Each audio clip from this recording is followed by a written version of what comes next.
एक दिन जब गौतम बुद्ध दुनिया के रूपांतरण के लिए अपने सिद्धांत का प्रचार कर रहे थे, तब एक महान धनी व्यक्ति जो कई बीमारियों से पीड़ित था हाथ जोड़कर उनके पास आया और बोला, हे भगवान बुद्ध, मुझे मेरे सम्मान की कमी के लिए क्षमा करें, क्योंकि मैं अपने दोनों हाथ उठाकर हाथ जोड़कर आपको नमस्कार भी नहीं कर सकता। मैं मोटापे से, अत्यधिक अनींदपन और अन्य शिकायतों से पीड़ित हूँ। मेरे शरीर में इतना दर्द रहता है कि मेरे लिए एक कदम बढ़ाना भी बहुत मुश्किल है। तथागत बुद्ध ने उन विलासिताओं को देखकर जिनसे वह आदमी घिरा हुआ था उससे पूछा कि क्या आप अपनी बीमारियों का कारण जानने की इच्छा रखते हैं? तब उस धनी व्यक्ति ने बुद्ध से सीखने की इच्छा व्यक्त की। तब गौतम बुद्ध ने उन्हें कहा, 5 चीज़ें हैं जो तुम्हारी इस स्थिति को उत्पन्न कर रही हैं जिसकी तुम शिकायत कर रहे हो।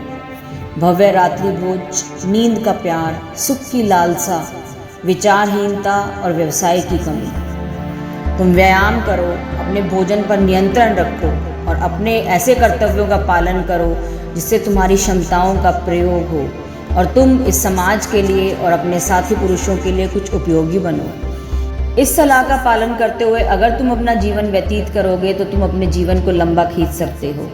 अमीर आदमी ने बुद्ध की बातों को याद रखा और कुछ समय के बाद वह स्वस्थ होकर और अपनी युवावस्था को पुनः प्राप्त करके बहुत ही आदर सम्मान के साथ गौतम बुद्ध के सामने फिर आया। इस बार उसने अपनी सारी विलासिताओं का त्याग कर दिया था। वह पैदल चल के आया और उसने कहा, हे भगवान बुद्ध, आपने मेरी शारीरिक बीमारियां ठीक कर दी हैं, अब आप मेरे मन को ज्ञान की प्राप्ति करवाइए। तब भगवान बुद्ध ने कहा, इस जगत में कुछ प्राणी अपने शरीर का पोषण करते हैं, लेकिन एक बुद्धिमान व्यक्ति अपने मन का पोषण करता है। जो अपनी भूख की तृप्ति में लिप्त रहता है वह अपना स्वयं विनाश करता है, लेकिन जो सही मार्ग पर चलता है उसे बुराई से मुक्ति मिलती है और जीवन की लंबी अवधि प्राप्त होती है। हम जीवन में देखते हैं, अगर हम केवल अपने पेट और अपनी इच्छाओं को खिलाते हैं तो हमारा क्या होगा? यदि आप बहुत अधिक सोते हैं और बिना विचार के घूमते हैं और बस आनंद का पीछा करते हैं, आप अपने समुदाय के किसी काम नहीं आते, आप अपने किसी साथी संगी का कोई काम नहीं कर सकते, तो आपका क्या बन जाएगा? अभी तो आप एक छोटी सी युवा जड़ हैं और इस तरह जीने से आप किस तरह का पेड़ बनेंगे? हमेशा हमें अपने शरीर के अंदर जो यिंग और यांग, उनको सही मात्रा में पोषण देना चाहिए।